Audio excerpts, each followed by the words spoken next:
Good morning class, welcome to commerce nook. आज का हमारा टॉपिक है laws for record maintenance method used in small shop, grocery shop and small scale industries. तो क्या है इस टॉपिक में? सबसे पहले हमारे जो जितने भी रिकॉर्ड बनेंगे, जो स्मॉल शॉप्स होगी, ग्रोसरी की शॉप्स होगी और जो स्मॉल स्केल इंडस्ट्रीज़ हैं, उनके रिलेटेड कि वो कैसे अपना डाटा को या फिर अपने रिकॉर्ड को मेंटेन करते हैं, इसके बारे में लॉज क्या क्या बने हुए हैं उन्हें हम पढ़ेंगे।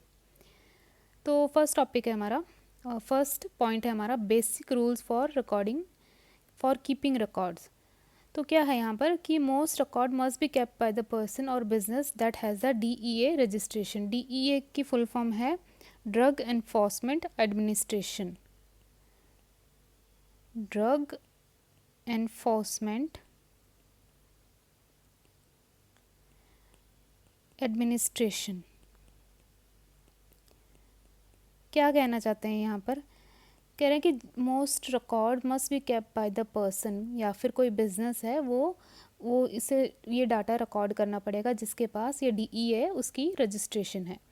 सेकंड चीज़ कि वो जो डाटा है वो एटलीस्ट 2 साल का तो होना ही चाहिए and be available for inspection and copying by authorize DEA employees. कि मान लो कि कोई DEA के एम्प्लॉयज़ आपके पास आ जाते हैं, देन आपके पास एटलीस्ट 2 साल का डाटा या फिर रिकॉर्ड आपके पास अपने बिजनेस का होना चाहिए ताकि वो इंस्पेक्शन कर सकें उसकी।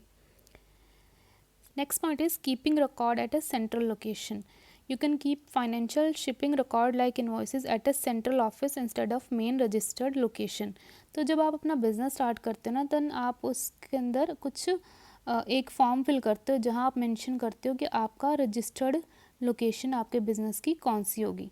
ठीक है, तो इसमें क्या है, यहाँ पर आपको क्या करना पड़ेगा, अगर आप अपने जो रिकॉर्ड को सेंट्रल लोकेशन के अंदर लेकर आना चाहते हैं तो आपको इस केस में आप एक तो फाइनेंशियल रिकॉर्ड है आपका और जो शिपिंग रिकॉर्ड है, यानी कि आप जहाँ से सामान मंगवा रहे हो और जो पैसे से रिलेटेड जो सारा रिकॉर्ड है, आप उसे सेंट्रल ऑफिस में रख सकते हो बजाय कि मेन रजिस्टर्ड लोकेशन के अंदर। ठीक है, तो लेट्स अज्यूम कि ये C पॉइंट है और ये आपके और मल्टीपल बिजनेसेस हो गए। ठीक है, तो ये वाला अज्यूम कर लेते हैं R पॉइंट है, ये आपकी होगी रजिस्टर्ड लोकेशन। ठीक है, तो आप अपना सारा का सारा जो रिकॉर्ड है ये C पॉइंट पे रखना चाहते हैं। ठीक है, जो यानी कि फाइनेंशियल और जो शिपिंग रिकॉर्ड है वो आप अपना इस C पॉइंट पे रखना चाहते हैं। तो अगर आप ऐसा करना चाहते हैं तो इस केस में आपको क्या करना पड़ेगा, एक DEA के जो स्पेशल एजेंट है उसे एक रिटर्न में एक नोटिस देना पड़ेगा। ठीक है, अब इस नोटिस में ये आप नोटिस आप कैसे सेंड करोगे, एक मेल के थ्रू, रजिस्टर्ड मेल होगी आपकी जो आपने मेंशन की होगी अपना बिजनेस स्टार्ट करने से पहले। ठीक है, आप उस मेल आईडी से DEA के स्पेशल एजेंट को नोटिस भेजेंगे and include what kind of record you will be keeping centrally. आप उन्हें इस मेल के अंदर मेंशन करेंगे कि आप कौन सा रिकॉर्ड है जो सेंट्रल लोकेशन के अंदर लेकर आना चाहते हैं। The exact address of that central location, उस सेंट्रल लोकेशन की, ये जो सेंट्रल लोकेशन है इसकी एग्जैक्ट लोकेशन बताएंगे और कौन सा डाटा आप उस सेंट्रल लोकेशन के अंदर लेकर आना चाहते हैं वो आप उस ईमेल के अंदर, उस नोटिस के अंदर मेंशन करेंगे। You can start keeping record centrally 14 days after the DEA receive your notice. जैसे ही DEA ने आपका जो नोटिस है रिसीव कर लिया है उसके 14 दिन के बाद अपना आप डाटा ट्रांसफ़र कर सकते हैं अपनी सेंट्रल ऑफिस के अंदर। Until they tell you no, अगर उन्होंने ना बोल दिया है उस केस में नहीं। अगर उन्होंने कुछ नहीं बोला है, या फिर आप बोल सकते हैं कि 14 दिन के बाद आप सीधा ही DEA के नोटिस भेजने के बाद आप साथ के साथ 14 दिन के बाद आप अपना डाटा ट्रांसफ़र कर सकते हो, लेकिन अगर वो ना बोल देते हैं उस केस में नहीं। ठीक है, तो ये थे कुछ रूल्स अगर मैं अपना डाटा सेंट्रल लोकेशन के अंदर लेकर आना चाहती हूँ बजाय कि मैं रजिस्टर्ड लोकेशन में रखूँ अपना डाटा। ठीक है, next is rules for retail pharmacies. कौन सी हैं रिटेल फार्मेसीज या जो आपके रिटेल स्टोर्स होंगे, जो आपके ड्रग स्टोर्स होते हैं उनके बारे में बता रहे हैं।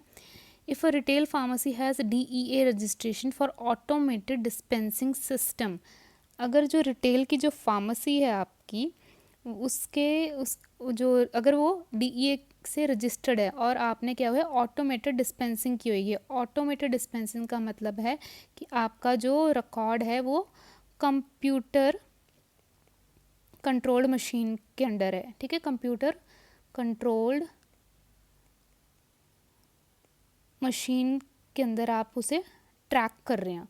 तो यानी कि जितनी भी मेडिसिन आ रही हैं जा रही है वो क्या है, उस मशीन के अंदर ट्रैकिंग हो रही है उसकी, ठीक है।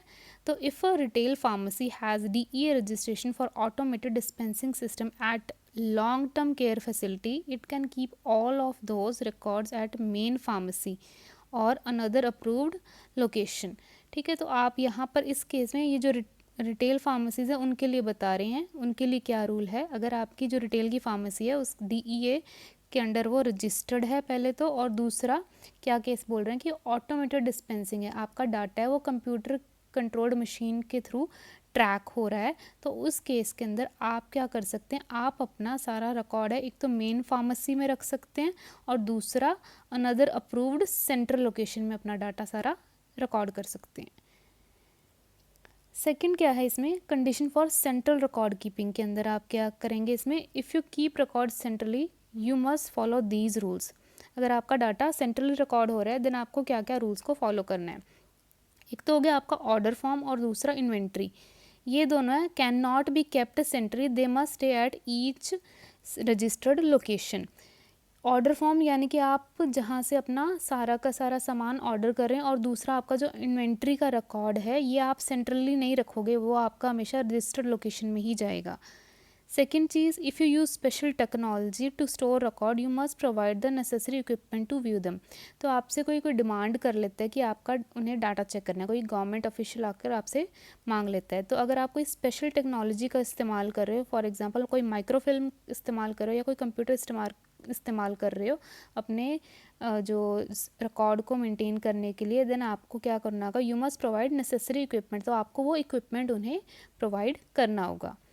If you use a special code system, कोई आप स्पेशल कोड इस्तेमाल कर रहे हो मेडिसिन को लेकर, ठीक है, देन आपको वो जो जो यू मस्ट प्रोवाइड अ की टू द कोड, वो कोड भी आप उन्हें बताएंगे ताकि वो इजीली उसे अंडरस्टैंड कर सकें, ठीक है।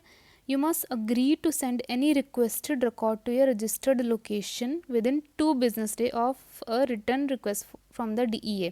अगर DEA ने आपको कोई डिमांड की है, कोई कुछ उन्हें कोई, अगर DEA ने कोई आपसे कोई डिमांड किया है कुछ डाटा, देन आप क्या करेंगे, 2 दिन के अंदर अंदर आपको वो उन्हें डाटा प्रोवाइड करना पड़ेगा। You must agree to send any requested record to your registered location पे आपको वो सारा का सारा डाटा उन्हें भेजना पड़ेगा, ठीक है। Alternatively you must allow DEA employ to inspect record at the central location. दूसरा ऑप्शन यहाँ आपके पास क्या आ जाता है कि आप ये जो DEA के एम्प्लॉयज़ आए हैं आप उन्हें सेंट्रल लोकेशन पे ही सारे की सारे इंस्पेक्शन के रिकॉर्ड उन्हें प्रोवाइड कर सकते हैं विदाउट अ वारंट। अगर वो मतलब बिना वारंट के केस में भी आपको उन्हें सारी इन्फॉर्मेशन देनी पड़ेगी। If you fail to follow these rule DEA can cancel your permission to keep central record without a hearing. अगर आप इन सब रूल्स को फॉलो नहीं करते तो DEA के पास ये राइट है कि वो आपको आपका जो लाइसेंस है, वो आपकी जो परमिशन है सेंट्रल रिकॉर्ड्स की, वो कैंसिल कर सकता है। DEA can cancel your permission to keep central records without a hearing. Hearing का मतलब आपके बिना आप कोई अपील भी नहीं कर सकते हो, और वो क्या करेंगे, आपकी जो परमिशन है उसको कैंसिल कर सकते हैं। If this happens, you must move all records back to your registered location as instructed by the DEA। अगर ऐसा हो जाता है देन आपको अपना सारा डाटा दोबारा से रजिस्टर्ड लोकेशन के अंदर लेकर आना पड़ेगा। फिर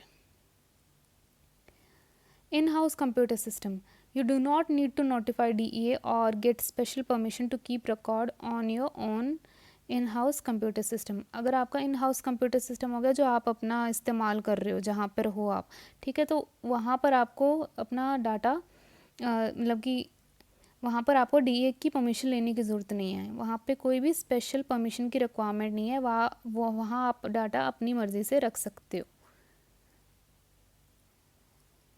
सेंट्रल रिपोर्टिंग फॉर आर्कोज। अब ये आर्कोज क्या है, आर्कोज की फुल फॉर्म है automation of reports and consolidated orders system. If you report your drug transaction through ARCOS system, तो ये आर्को सिस्टम क्या है, ये रिपोर्टिंग सिस्टम है। तो ये जो डीई है उन्होंने क्या किया है, अपना ही एक सिस्टम बना दिया है जिसकी हेल्प से आप अपना सारा रिकॉर्ड सीधा ये आर्कोस की जो रिपोर्टिंग सिस्टम है वहाँ जाके अपना रिकॉर्ड आप मेंटेन कर सकते हो। तो अगर if you report your drug transaction, आपकी सारी की सारी ट्रांजेक्शन्स आर्कोस के अंदर होती है, but want to report from a location other than your registered address, you must get a separate central location ID. तो अगर तो आर्को सिस्टम में आपका है डाटा, बट आप चाहते हो कि एक और लोकेशन पे भी आपका ये रिकॉर्ड मेंटेन हो जाए, तो आपको उसके लिए एक सेपरेट आईडी क्रिएट करनी पड़ेगी। You must send this request to ARCOS unit. ऐसा करने के लिए आपको एक बार आर्कोस को भी इन्फॉर्म करना पड़ेगा। तो आर्कोस क्या, ये डीईए के अंडर ही है, रिपोर्टिंग सिस्टम है ये हमारा, ठीक है। Old central record keeping permits, any permit for central record keeping issued before September 30, 1980 are no longer valid. तो कोई भी डाटा है जो any permit for central record keeping जो इस डेट से पहले का है, इनके लिए वैलिड नहीं है, ठीक है। Any permit for central record keeping issued before September 30, 1980 are no longer valid. तो इनको दोबारा से सारे के सारे अपने परमिशंस को क्रिएट करना पड़ेगा। नेक्स्ट क्या है, रूल्स मैन्युफैक्चरर्स और डिस्ट्रीब्यूटर्स के लिए। These businesses must keep their record in a specific way, और वो वे क्या है, record for schedule 1-2 control substances must be kept separate from all other business record.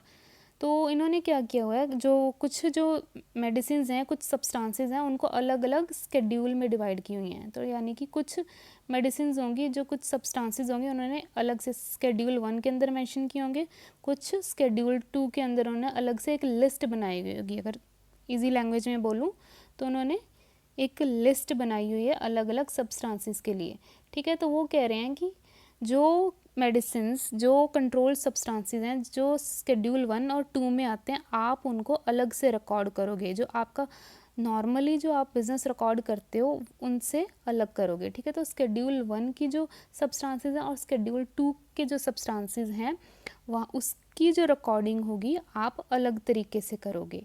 Record for schedule 3, 4 and 5 can either be kept separate or in a way that makes them easy to find within your regular business record। या तो ये जो schedule 3 के अंदर, 4 और 5 के अंदर जो मेडिसिन आ जाती हैं, जो सब्सटेंसेस आ जाते हैं, या तो आप उन्हें अलग से सेपरेटली उन्हें रिकॉर्ड करोगे, नहीं तो आप इस तरीके से उसे रिकॉर्ड करोगे कि make them easy to find, कि उन्हें ढूंढना आसान हो जाए आपके लिए। अगर आप उन्हें रेगुलर बिजनेस के रिकॉर्ड के अंदर ही रिकॉर्ड कर रहे हो, तो लेकिन आपको इस तरीके से रिकॉर्ड करना है कि आप जैसे ही उसे ढूंढ रहे हो आपको वो इजीली मिल जाए, ठीक है। तो शेड्यूल 1 और 2 के आप अलग से कर रहे हो रिकॉर्डिंग, और 3, 4 और 5 भी आप सेपरेटली कर सकते हो, लेकिन आपके पास ऑप्शन है कि आप अपने रेगुलर रिकॉर्ड के अंदर भी उसे मेंटेन कर सकते हो, लेकिन उसे ढूंढना इजी होना चाहिए।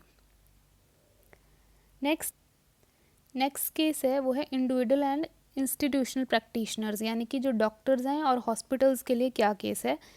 Must follow the same rules for keeping record as described in section F, जो अभी हमने पहले पढ़े हैं एफ वाले के अंदर जी। इस जो इंडिविजुअल और इंस्टीट्यूशनल्स हैं, यानी कि डॉक्टर्स हैं और जो हॉस्पिटल्स हैं, वो भी उसे ही फॉलो करेंगे, जो लास्ट वाला जो भी पढ़ा है हमने रूल्स। आगे हम लोग ये जो इंडिविजुअल्स हैं और जो डॉक्टर्स यानी कि और हॉस्पिटल्स हैं, वो ही ये रूल्स को फॉलो करेंगे, ठीक है।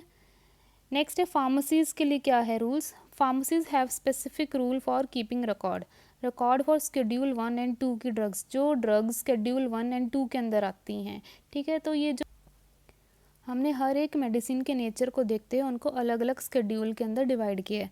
तो ये बोल रहे हैं कि जो शेड्यूल 1 एंड 2 के अंदर जो ड्रग्स आती हैं उनको हमने अलग से रिकॉर्ड करना है। ये फार्मेसीज़ के लिए रूल है। फार्मेसीज़ के लिए क्या रूल है कि शेड्यूल 1 एंड 2 के लिए आप must be kept separate from all other records, कि ये रिकॉर्ड, इनका रिकॉर्ड है वो अलग तरीके से होगा। Paper prescription for schedule 2 drugs must be kept in their own separate file at the pharmacy. ये जो पेपर प्रिस्क्रिप्शन हो गई कि डॉक्टर ने, किसी ने एक प्रिस्क्रिप्शन लिखी होगी, उसका जो रिकॉर्ड है आप, यानी कि जो शेड्यूल 2 की कोई जो ड्रग है उसका जो पेपर प्रिस्क्रिप्शन है, आप क्या करेंगे, एक अलग से सेपरेट एक फ़ाइल के अंदर रिकॉर्ड करेंगे। Record for schedule 3, 4, 5 can be separately or in a way that makes them easy to find. तो ये जो 3, 4 और 5 के अंदर जो मेडिसिन आती हैं उन्हें आप अलग से रिकॉर्ड कर सकते हो. अगर आपको अलग से रिकॉर्ड नहीं करना है तो आप उनके अंदर बाकी रिकॉर्ड के अंदर भी रिकॉर्ड कर सकते हो, लेकिन आपको वो इजीली मिल जानी चाहिए. ठीक है. Paper prescription for 3, 4, 5 can be kept in a separate file or with other prescription if they are easy to retrieve. Paper prescription again वही आ गया, किसी डॉक्टर ने आपको एक प्रिस्क्रिप्शन लिख कर दे दी है तो ये 3, 4 और 5 वाली मेडिसिन की, तो आपको इसको या तो आप सेपरेट फाइल में रख सकते हो. अगर आपको वो नहीं रखनी है तो आपको इस तरीके से रखनी है कि वो आपको ईजिली मिल जाए, ईजिली आप उसको एक्सेस कर सको. To make them readily retrievable this prescription must be stamp with a red letter C. अब इन जो रेडिली रिट्रीवेबल का मतलब है कि इजीली एक्सेसिबल हो. ये आपको जो प्रिस्क्रिप्शंस हैं, ये डॉक्टर के प्रिस्क्रिप्शंस आपको इजीली एक्सेसिबल हो, तो इसके लिए आपको क्या करना पड़ेगा, एक रेड लेटर के अंदर आपको बड़ा सा C लिखना पड़ेगा. ठीक है, लोअर राइट कॉर्नर पे. ठीक है, बड़ा सा C लिख देंगे जिससे कि आपको पता चल जाएगा कि ये फाइल इजीली रिट्रीवेबल है या नहीं है. ठीक है. This stamp is not required if the pharmacy's computer system can easily find and retrieve the original prescription. आपको इस स्टैम्प की ज़रूरत नहीं है अगर आप कंप्यूटराइज्ड वे में या फिर आप इलेक्ट्रॉनिक वे में अपने डाटा को रिकॉर्ड कर रहे हो, तो आपको ऐसा कुछ करने की ज़रूरत नहीं है. Electronic prescription must be kept in a specific application. The computer can be offsite, but the record must be easy to access and print at the pharmacy if DEA requests them. अगर DEA ने request की है, आपका data मांगा है उन्होंने आपसे, तो आपको इलेक्ट्रॉनिक प्रिस्क्रिप्शन है जो, मतलब कि किसी डॉक्टर ने आपको इलेक्ट्रॉनिकली प्रिस्क्रिप्शन दे दी है, तो आपको इस केस में क्या करेगा, must be kept in a specific application के अंदर आपको उसको रखना पड़ेगा. The computer can be of site. जो आपका कंप्यूटर है वो आप भले ही आपके पास उस वक्त पे ना हो, लेकिन आपका जो रिकॉर्ड है वो इजीली एक्सेसिबल होना चाहिए. ठीक है. और अगर DEA उसे डिमांड करता है देन आपको उसे साथ के साथ प्रिंट करके उन्हें पकड़ा देना है वो. The electronic system must be able to sort record by the prescriber name, patient name, drug date.